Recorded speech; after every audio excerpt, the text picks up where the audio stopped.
know what they've told you about me other than what they just said, which is exaggerations. But I have been fighting ovarian cancer for nearly 4 years now, and I'm down to the end of the wire. The doctor says probably around Christmas time, I'll go meet my maker. So they wanted me to share my heart about how I feel. I mean, I'm disappointed that, I'm 56 years old. I have a 20-year-old daughter and a 26-year-old daughter. I'm disappointed that I won't see them get married. I won't see the grandkids, kind of thing. At least in a physical presence kind of way that we see it here. I have an absolute faith that somehow, some way, I am with them to the very end. The same way that Jesus is with us to the very end. But when you don't have that physical presence of somebody, it's very difficult to sometimes we forget that Jesus is always with us because he's not physically sitting there. But you guys are all physically sitting here, and you're all physically part of what Jesus Christ is all about. So time is running short. So what I just really want to say is that you need to live your life to the fullest. You need to decide what matters, what really matters. And for me, my mom, when I went into youth ministry and was hired at St. Joe's, she said, "They hired you?" And I said, "Yes." And she said, "Do they know about you?" And I'm like, "Well, they don't know every nitty-gritty detail, but they know about me."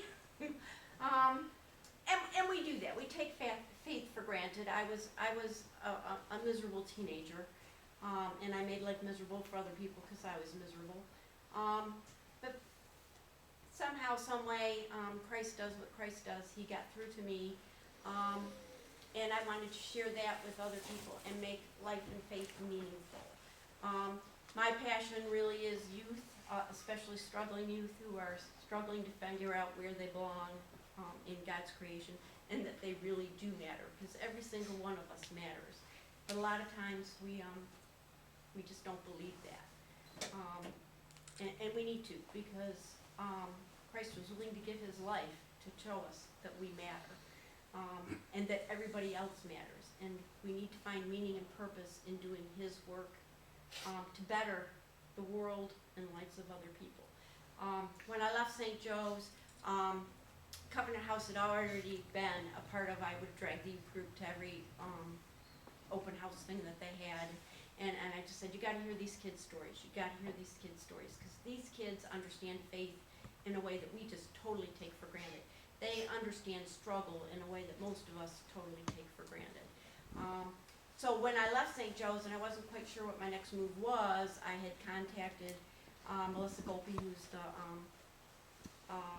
public relations director there, and I said, I want to work there.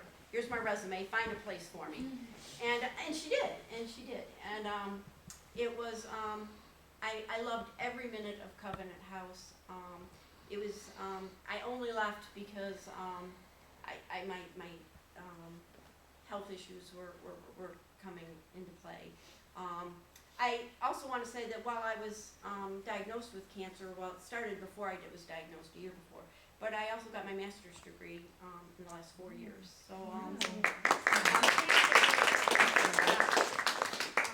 anybody, I got it in social work, and it all started with youth ministry, because once I got into youth ministry and kids were coming with just heartbreaking stories of things that they were struggling with. And I'm like, whoa, this is way beyond youth ministry training. In youth ministry training, they teach how to do icebreakers. I did social work training, so that's what it was because I wanted to use it in youth ministry to help kids, because we're all struggling with something. We're all struggling with something, and I wanted to be of practical help. So my words to you is, your life matters. Figure out what you're passionate about, and just dive into it. Find those positive people that are out there, because there are people who will drag you down, and there are people who will raise you up. Find the ones that are going to raise you up, and spend time with them. And I guess that's my story, and that's my heart.